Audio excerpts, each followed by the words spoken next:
Okay, guys, let us start with this new chapter, elements of weather and climate. In last period, we looked at like how the plate tectonics move and how these are responsible for the formation of different landforms and everything. फिर हम लोगों ने जो है internal और external forces के बारे में पढ़ा अर्थ के, जो कि different landforms के कह सकते हो कि के लिए रिस्पॉन्सिबल हैं, राइट। अब इस चैप्टर में हम लोग जो है वेदर और क्लाइमेट के एलिमेंट्स को पढ़ने वाले हैं। And when you are reading what weather and climate, there are couple of things that we should always keep in mind. One thing is that weather और क्लाइमेट में डिफरेंस क्या होता है, तो ये चीज़ हम इस चैप्टर में सीखने वाले हैं। इसके अलावा टेम्परेचर, एटमॉस्फेयर का टेम्परेचर क्या है, एटमॉस्फेरिक टेम्परेचर के प्रेशर के बारे में हम लोग जानेंगे। फिर जो परमानेंट प्रेशर बेल्ट्स हैं, टाइप्स ऑफ विंड्स हैं, ह्यूमिडिटी ऑफ एयर है, और डिफरेंट जो फॉर्म्स हैं कंडेंसेशन और प्रेसिपिटेशन के, तो उन सभी चीज़ों के बारे में हम लोग जो है इस चैप्टर में सीखने वाले हैं। So let's begin with that.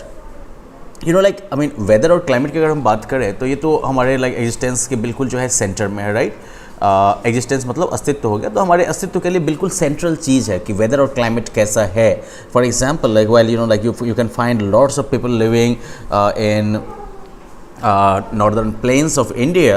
You don't find the same kind of population settlement in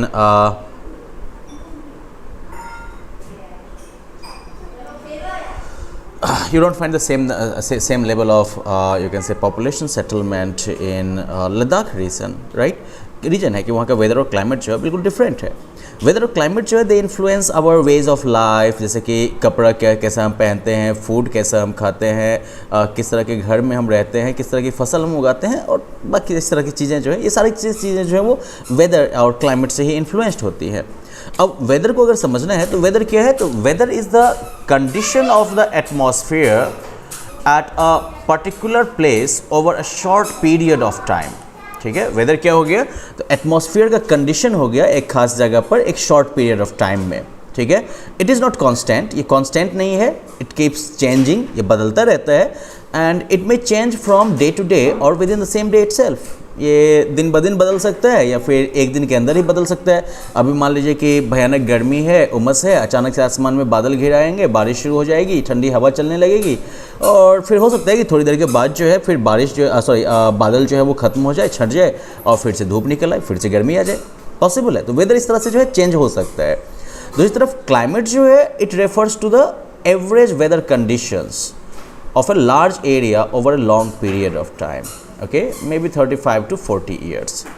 climate जो है वो एवरेज वेदर कंडीशंस जो होता है, किसी एक लंबे बड़े से एरिया का जो एवरेज वेदर कंडीशन होता है लंबे समय तक के लिए, मे बी 35 से 40 साल तक के लिए, उसको रेफर करता है। और क्लाइमेट जो है किसी भी प्लेस का दैट इज़ परमानेंट, ओके, ये जो है ऐसे जल्दी जल्दी बदलता नहीं रहता है। And it does not keep on changing, ये जो है ऐसे तेज़ी में बदलता नहीं रहता है। बदल जाएगा तो प्रॉब्लम हो जाएगी। हमारे यहाँ का ही क्लाइमेट अगर फटाक से बदल जाए तो क्या होगा फिर, राइट। अब आगे हम बात करते हैं कि एलिमेंट्स और वेदर के वेदर और क्लाइमेट के एलिमेंट्स क्या क्या हैं। ओके, वेदर और क्लाइमेट जब हम बात करते हैं तो इसमें क्या क्या एलिमेंट इसमें कंसिडर किए जाते हैं। तो we have got like temperature, pressure, wind, humidity, precipitation, precipitation, sunshine and cloud cover. ये सारे फैक्टर्स हैं, ये सारे एलिमेंट्स हैं वेदर और क्लाइमेट के, जिनको कि हम लोग देखेंगे अभी। So let us first begin with temperature of the atmosphere. Okay, अगर जो है हम टेम्परेचर की बात करें, एटमॉस्फेयर के टेम्परेचर की बात अगर हम करें,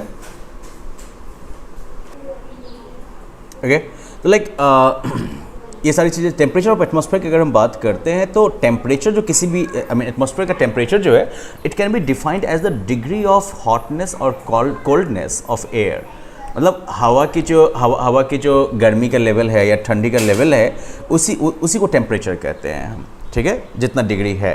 नॉर्मली जो इंस्ट्रूमेंट जो यूज होता है टेम्परेचर मेजर करने के लिए, that instrument is called thermometer. Okay, it is the instrument use to measure temperature. And temperature of air is measured in degrees. हवा का टेम्परेचर जो होता है वो डिग्रीज में नापा जाता है। और इसके जो स्टैंडर्ड हैं, कह सकते हो स्केल जो हैं, स्टैंडर्ड स्केल जो हैं इसके, thermometer scale, those are Fahrenheit and the Celsius और सेंटीग्रेड। ओके, तो किसी भी जगह का जो टेम्परेचर होगा वो इतना डिग्री फ़ारेनहाइट है या फिर इतना डिग्री सेल्सियस या सेंटीग्रेड है। अब अर्थ की अगर हम बात करें तो यहाँ पर हीट और लाइट दोनों का मेन सोर्स जो है वो कौन है? सन है, right? Sun is the main source of heat and light on earth. अब जो हीट एनर्जी जो रेडिएट होती है सन से, okay, it is also known as solar radiation. इसे जो है सोलर रेडिएशन भी कहा जाता है। Now see the thing is that like earth is very small compare to the sun and it is like 150 million kilometre away from it. Earth जो है वो सन से काफ़ी छोटा है और ये जो है यहाँ से इससे करीब 150 मिलियन किलोमीटर दूर भी है, okay. Therefore it receives only 1 in 2 billion parts of the total radiation of the sun. और इसलिए ये जो है सिर्फ 2 बिलियन में से कह सकते हो कि 2 बिलियनवा हिस्सा जो होगा सन के टोटल रेडिएशन का, बस उतना ही ये रिसीव करता है, ठीक है। टोटल जितना भी टोटल सन का जो रेडिएशन होता है उसको 2 बिलियन से आप डिवाइड कर दो और जो भी होगा वो रेडिएशन अमाउंट वही अर्थ जो है रिसीव करता है। And the amount of solar energy received by the earth is called insolation. जितना सोलर एनर्जी जो है अर्थ के द्वारा रिसीव किया जाता है इसे इंसोलेशन कहते हैं। अब जो amount of insolation reaching the earth surface, कितना इंसोलेशन का अमाउंट जो है अर्थ के सरफेस पर पहुंचता है, it depends on the inclination of the sun's rays. ये जो है सन के रेज के इंक्लाइनेशन पर, मतलब कितने डिग्री पर जो है वो अर्थ को हिट कर रहा है या अर्थ के एरिया को हिट कर रहा है, इस पर डिपेंड करता है। साथ ही साथ जो है ड्यूरेशन ऑफ डे लाइट, कि दिन की रोशनी जो है कितनी देर तक रहती है, इन दोनों फैक्टर्स पर डिपेंड करता है। ऑफ कोर्स लाइक ये जो है एक जगह से दूसरी जगह ये बदलता रहता है, ईयर के टाइम के मुताबिक भी ये बदलता रहता है, ठीक है। अब ग्लोबल डिस्ट्रीब्यूशन ऑफ टेम्परेचर की बात करते हैं कि अर्थ को जो है टोटल 3 हीट जोन्स में डिवाइड किया गया है according to the amount of insolation received, okay. Total कितना जो है सोलर एनर्जी रिसीव किया जाता है उस आधार पर जो है अमाउंट ऑफ इंसोलेशन रिसीव्ड, उस आधार पर जो है अर्थ को 3 हीट जोन्स में डिवाइड किया गया है and these are torrid zone, temperate zone and the frigid zone, okay. अब टॉरिड जोन जो होगा यहाँ पर जो है सन की रेज बिल्कुल वर्टिकली आती है। As you can like see in this area, ये जो ट्रॉपिक ऑफ कैंसर और ट्रॉपिक ऑफ कैप्रिकॉर्न के बीच का जो एरिया है आपका, ठीक है, इस पूरे एरिया में तो यहाँ की सन रेज जो है बिल्कुल वर्टिकली हिट करती है, राइट, सीधे सीधे टकराती है इन सब एरिया में कंपेरेटिवली, और इसलिए ये जो है हॉटेस्ट जोन होता है, okay. This is like same ये पूरा एरिया जो है ये आपका टॉरिड जोन का जो एरिया हो गया। Now if you just look at like this diagram you can easily notice कि सन की रेज यहाँ पर बिल्कुल वर्टिकली हिट करती है अर्थ के सरफेस को, और इसलिए यहाँ पर सबसे ज़्यादा जो है सनलाइट जो है वो रिसीव होता है और इस वजह से ये सबसे गर्म एरिया भी है। जबकि दूसरी तरफ जो फ्रिजिड जोन है आपका, यहाँ पर सन की रेज जो होती है वो बिल्कुल देखते हो एंगल पे हिट करती है, राइट, बिल्कुल स्लैंटिंग रेज जो है वो यहाँ पर वो वहाँ पर जो है सरफेस को हिट करती है और इसलिए यहाँ पर जो है टेम्परेचर काफ़ी कम होगा। ये जो हमारा पूरा एरिया है लाइक ट्रॉपिक ऑफ कैंसर से लेके और कह सकते हो कि 66.5 डिग्री नॉर्थ तक, ओके, ये जो है हमारा टेम्परेट जोन हो गया। टेम्परेट जोन का मतलब इस जोन में जो है, चाहे नॉर्थ की बात करो या साउथ की बात करो, तो इस जोन में जो है सन की रेज जो है वो बहुत ही डायरेक्ट भी नहीं है, साथ साथ जो है बहुत ज़्यादा स्लैंटेड भी नहीं है, और इस वजह से यहाँ का टेम्परेचर जो होता है वो बीच बीच में रहता है, okay. It is neither too hot not too cold, okay. तो बेसिकली 3 हीट जोन हमने देखा। Torrid zone vertical rays of sun receive करता, vertical rays of the sun receive करता है and that is why it is the hottest zone. Frigid zone जो है this is the coldest as they receive extremely slanting rays of the sun, और temperate zone जो है वो ना तो ज़्यादा गर्म है ना ही ज़्यादा ठंडा है, okay. Now we have to look at like also factors controlling temperature, कि ये जो हम लोग देख रहे थे अभी कि जो जोन का ही बंटवारा हुआ है टॉरिड, टेम्परेट एंड फ्रिजिड, वो भी किस आधार पर हुआ है? ये इनफैक्ट जो है लैटिट्यूड के आधार पर आपका हुआ है एक तरफ से। तो मतलब ये हो गया कि देखो एटमॉस्फेयर का टेम्परेचर अगर बोलोगे तो ये सब जगह एक जैसा नहीं है, ये डिपेंड किस पे करता है। इससे पहले भी हमने पढ़ा है कि ये जो है इंसोलेशन के अमाउंट पर डिपेंड करता है, कि जिस जगह पर जितना इंसोलेशन जो है रिसीव किया जाएगा उतना ही जो है वहाँ का टेम्परेचर होगा। अब बहुत सारे फैक्टर्स हैं जो कि किसी प्लेस के टेम्परेचर को जो है इन्फ्लुएंस करते हैं। So we will start looking at it. Latitude, तो जैसे ही हम लोगों ने जो है डिफरेंट लाइक हीट जोन के बारे में जब हमने पढ़ा था तो उसी टाइम में हम लोग ऑलरेडी लैटिट्यूड के असर को थोड़ा बहुत देख चुके थे, ओके। इक्वेटर और इसके आसपास के एरिया जो हैं वहाँ पर जैसे देखते हो सन का बिल्कुल वर्टिकल रेज आके गिरता है, राइट, और ये वर्टिकल रेज जो होता है उसकी वजह से क्या होता है, गर्मी ज़्यादा होगी।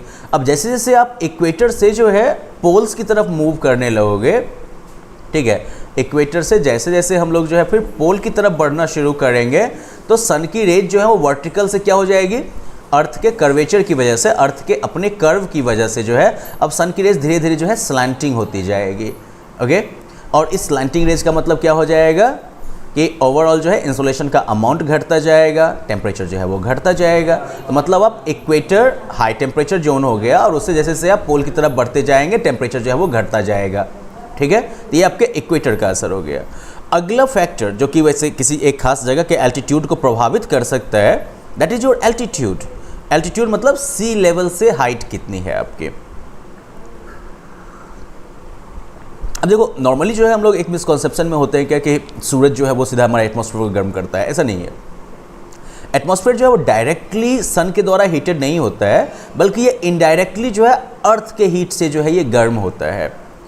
अब अर्थ के सरफेस के close, okay, close to the earth surface, earth के सरफेस के पास जो है the layers of air are dense and they also contain a lot of water vapour and dust particles which absorb the heat. Okay, earth के surface के पास जो air का जो लेयर है वो डेंस है और साथ ही इसमें ढेर सारा जो है वाटर वेपर भी मौजूद होता है और डस्ट पार्टिकल भी मौजूद होता है जो कि हीट को एब्जॉर्ब कर लेता है। ओके, अब जैसे जैसे आप जो है I mean as you know like move to the higher altitudes, जैसे जैसे आप हायर एल्टीट्यूड पे जाते हैं the layers of air become thinner, right. Air का लेयर जो है वो थिन होता जाता है and they contain lesser amounts of water vapour and dust particles, और उसमें जो है कम मात्रा में अब आपको जो है वाटर वेपर या डस्ट पार्टिकल्स वगैरह मिलेंगे। जो हीट जो एब्जॉर्ब किया जाता है द हीट एब्जॉर्ब ये भी कम हो जाता है इस वजह से। तो इसलिए क्या होगा कि सरफेस के पास का जो लेयर है जहाँ पर एयर डेंस है और ज़्यादा हीट एब्जॉर्ब करता है तो वहाँ पर टेम्परेचर ज़्यादा होगा। जैसे जैसे ऊपर जाइएगा और एयर जैसे जैसे थिन होता जाएगा, राइट, एयर की डेंसिटी कम होती जाएगी, वैसे वैसे जो है इसमें जो है कह सकते हो कि हीट को एब्जॉर्ब करने की कैपेसिटी कम होती जाएगी और इस वजह से इसका टेम्परेचर जो है वो घटता चला जाता है। तो बढ़ते एल्टीट्यूड के साथ टेम्परेचर जो है वो घटेगा और यही वजह है कि हिल स्टेशंस जो होते हैं वो प्लेन लैंड की तुलना में ज़्यादा ठंडे होते हैं। ओके, नाउ नेक्स्ट थिंग और next factor that would like influence this thing will be distance from the sea. Okay, यहीं पर आप देख सकते हैं कि सी लेवल से जैसे जैसे आप ऊपर जाइएगा तो क्या हो रहा है, हर एक 65 मीटर पर क्या देख रहे हो आप, टेम्परेचर जो है वो 1 डिग्री सेल्सियस घटता जाता है, राइट। 29 डिग्री सेल्सियस 165 पर और 330 पर जाके जो है ये हो जाएगा 28 डिग्री सेल्सियस और जब 495 मीटर के हाइट पर आप चले जाएंगे ये 27 डिग्री सेल्सियस सिर्फ हो जाएगा, राइट। टेम्परेचर घटता चला जाता है।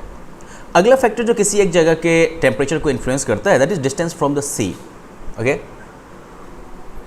इसका माजरा क्या है, तो देखो लैंड जो है ये जल्दी गर्म हो जाता है और साथ ही साथ जो है ये समुद्र की तुलना में जल्दी ठंडा भी हो जाता है। तो दिन के टाइम में during the day the land is warmer than the sea, दिन के टाइम में ज़मीन जो है वो समुद्र से ज़्यादा गर्म है। ओके, और दूसरी तरफ जो है तो इसकी वजह से क्या हो जाएगा कि जो गर्म हवा जो है लैंड की तरफ वो जो है हल्की हो जाएगी and it rises and cool air from the sea takes its place.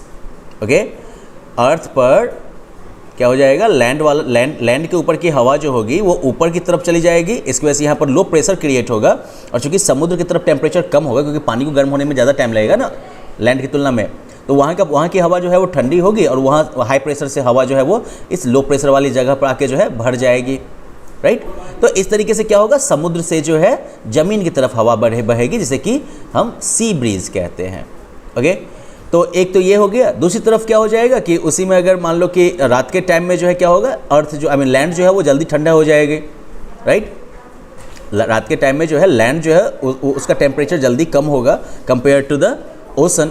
तो इसकी वजह से क्या हो जाएगा कि ओशन चूंकि ऑलरेडी अभी भी गर्म है तो वहाँ पर रिलेटिव जो हाई टेम्परेचर है उसकी वजह से क्या हो जाएगा कि हवा जो है वो ऊपर जाएगी और उसकी वजह से लो प्रेशर क्रिएट होगा और चूंकि लैंड ठंडी हो चुकी है तो यहाँ पर हवा का हाई प्रेशर बन जाएगा जो कि फिर समुद्र की तरफ चला जाएगा, जैसे कि आप कहिएगा लैंड ब्रीज। तो इस तरह से दिन के टाइम में समुद्र से लैंड की तरफ ज़मीन की तरफ हवा चलेगी और रात के टाइम में जो है ज़मीन से समुद्र की तरफ हवा चलेगी और इस तरह से जो है हमेशा जो है ब्रीज का जो है आदान प्रदान चलता रहता है और इसकी वजह से क्या होता है कि ठंडी हवा तो हमेशा अवेलेबल रहती है, राइट। लैंड और सी ब्रीज जो है कलेक्टिवली वो क्या करते हैं, कोस्टल एरियाज के टेम्परेचर को मॉडरेट कर देते हैं, ठीक है ना।